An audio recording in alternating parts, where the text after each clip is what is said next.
Українці, кияни, вітаю вас. Це Олексій Шевчук, київські новинари. Черговий випуск Бандера Ньюс разом з порцією цікавих новин. Вас очікує вже нижче. Отже, поїхали. Сьогодні 100 днів президента Трампа.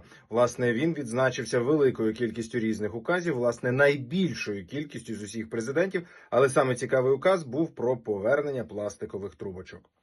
Ситуація між Індією та Пакистаном зараз дуже загострена, і, власне, Пакистан каже, що через 23 години буде наступ індійської армії і закликає світ допомогти.